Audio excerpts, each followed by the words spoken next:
Have you ever felt completely exhausted by your own kindness? It is a heavy burden that few people talk about in our modern, busy world today. You might be the person who always says yes, even when every single fiber of your being is screaming no, leaving you drained and very empty. The constant need to apologize for things that are not even your fault is a sign that something much deeper is happening within your sensitive heart. We often label this behavior as being a good person, but in the realm of psychology, it might actually be a very quiet, desperate cry for help. These individuals are not being kind just to be loved. They are being hyper kind as a way to feel safe in an unpredictable and scary world. It is a survival mechanism, a way to navigate through life by minimizing conflict and making yourself as small and as agreeable as possible. For this paradox of kindness creates a life where you are physically present, yet your true self is hidden behind a thick wall of pleasant and easy compliance. When you lose the ability to stand up for yourself, you lose the very essence of who you are, trading your identity for a temporary peace. Let us dive deep into the psychology of the fawn response and understand why being too nice is actually a sophisticated shield against potential emotional pain. Most of us are familiar with the concepts of fight or flight, the basic instincts that keep us alive when we face a sudden, dangerous threat. But there is a fourth response that is much more subtle and often misunderstood, and it is known in the psychological community as the fawn response. Fawning is a complex survival tactic where you instinctively seek to please or appease a threat rather than fighting it or running away from the danger. Instead of resisting the person who scares you, you essentially choose to become whatever they want you to be so that they have no reason to hurt. You blend into the expectations of others, erasing your own boundaries, until there is nothing left but a mirror of what the other person expects to see. In this context, being the nice person is not a moral choice. It is a defensive shield you use to prevent abandonment or harsh, painful criticism. The fawn response happens when you believe that your only way to survive is to abandon yourself before anyone else has the chance to abandon you. It is a strategy of submission, a way of saying, if I am useful and pleasant enough, then surely no one will have a reason to leave. This mechanism is highly effective in childhood, but as an adult, it creates a cycle of self-betrayal that leaves you feeling resentful and profoundly lonely inside. You become hypervigilant, constantly scanning the faces of those around you for the slightest hint of anger or disappointment, ready to pivot and please immediately. Understanding this as a survival response is the first step toward reclaiming your power and realizing that your kindness should be a gift, not a cage. The roots of this behavior often reach back into the early years of our lives, specifically in homes where love was given only on certain conditions. A child in such an environment quickly learns to read the room and the emotional weather of their parents just to stay safe and avoid any conflict. The message they receive is clear. You are worthy of love only when you are being good, and being good means having no needs of your own. If I can make you happy, you won't hurt me. If I don't ask for anything, I won't be rejected for being a burden to the family. This constant monitoring of others' emotions becomes a superpower for the child, but it eventually turns into a prison for the adult they will soon become.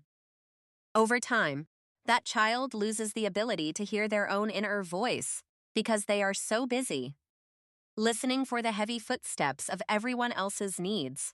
They learn that their own feelings are secondary or even dangerous, and that their primary role is to be an emotional regulator for the people around them. These early wounds create a deep-seated belief that being oneself is fundamentally unsafe, and that safety can only be found in total and absolute emotional compliance.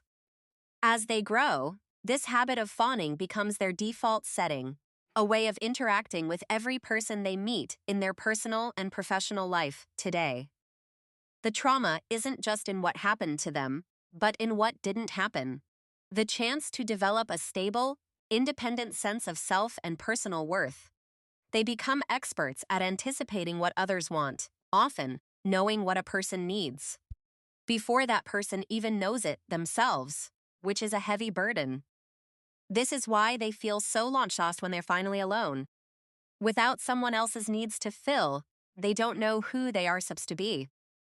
The effort required to maintain this level of people-pleasing is astronomical, leading to a state of chronic stress that wears down the mind and the body. They are the last to eat, the last to rest, and the last to receive any care, yet they are the first to offer it to others. This foundation of kindness is built on fragile glass, and eventually, the weight of the world will cause it to shatter into 1,000 sharp pieces. The tragedy of the chronic people-pleaser is that they eventually become a human mirror, perfectly reflecting whatever the person in front of them desires to see. You change your opinions, your tone of voice, and even your posture depending on who you are with, losing your own core in the process of adaptation. This chameleon-like existence is exhausting because it requires constant, high-level calculation, making it impossible to ever truly relax or feel safe with anyone at all. When you spend your whole life being what others want, the reflection you see in the mirror starts to fade away until you become a total stranger. You might find yourself in an empty room, unable to answer the simplest questions, like what your favorite color is, or what you truly want to eat. You have traded your authentic self for a false sense of peace, but this peace is actually a prison built with the bricks of your own kindness. A relationship where you are not allowed to be yourself is not a connection. It is a contract of servitude disguised as a loving, healthy bond. By suppressing your own identity, you deny others the chance to know the real you, and you deny yourself the chance to be truly seen and loved. Your voice becomes an echo of the majority, and your choices become a reaction to the needs of others, rather than an expression of your own soul. This loss of identity is the highest price one can pay for safety, and it leads to a profound sense of existential emptiness that no praise can fill. You become a ghost in your own life story, watching from the sidelines as you play a role that was written for you by the world's expectations. But deep beneath the surface of this nice person persona, there is a simmering fire of frustration and a longing to finally be known and understood. How can anyone love you for who you are if you never show them who you are? This is the central tragedy of the fawning response mechanism.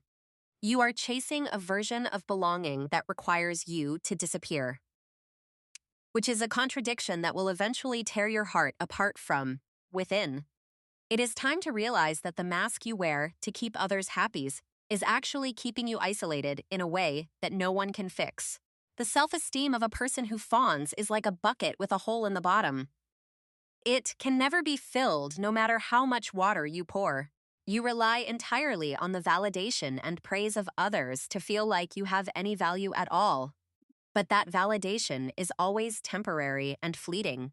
You give, and you give, until there is nothing left, yet you still feel like you haven't done enough to earn your place in this world today. This excessive kindness doesn't just cause physical exhaustion. It also breeds a deep, quiet resentment that grows like a weed in the shadows of your heart.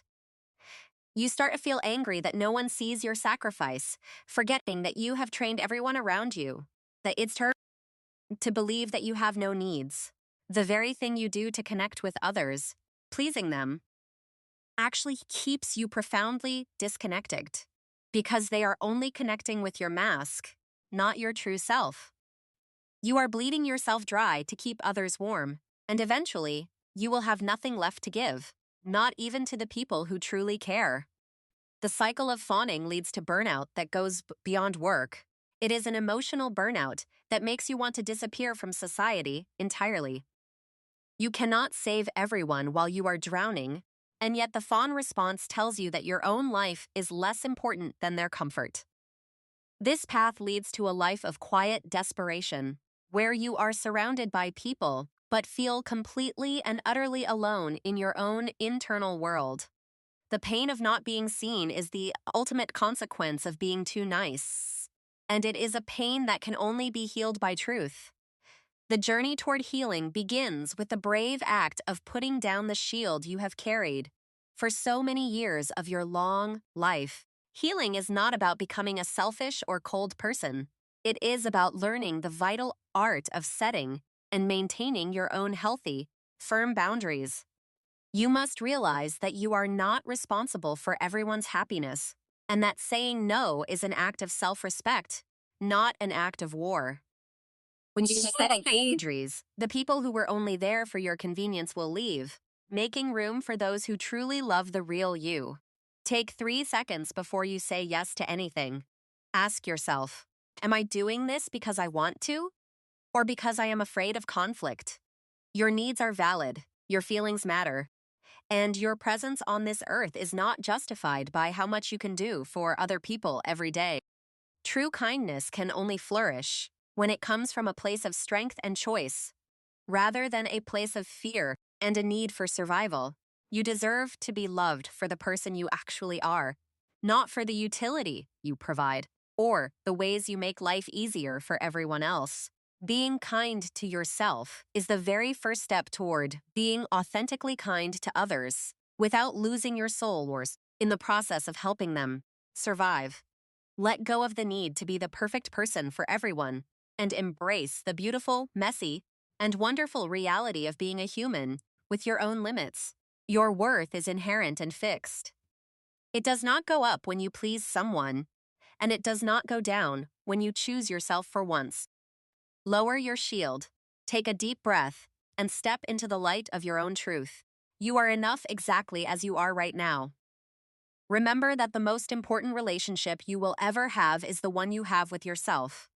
Nurture it with honesty and with radical self-compassion. Step out of the trap of being a nice person and into the freedom of being a whole person. Your journey to your true self starts today.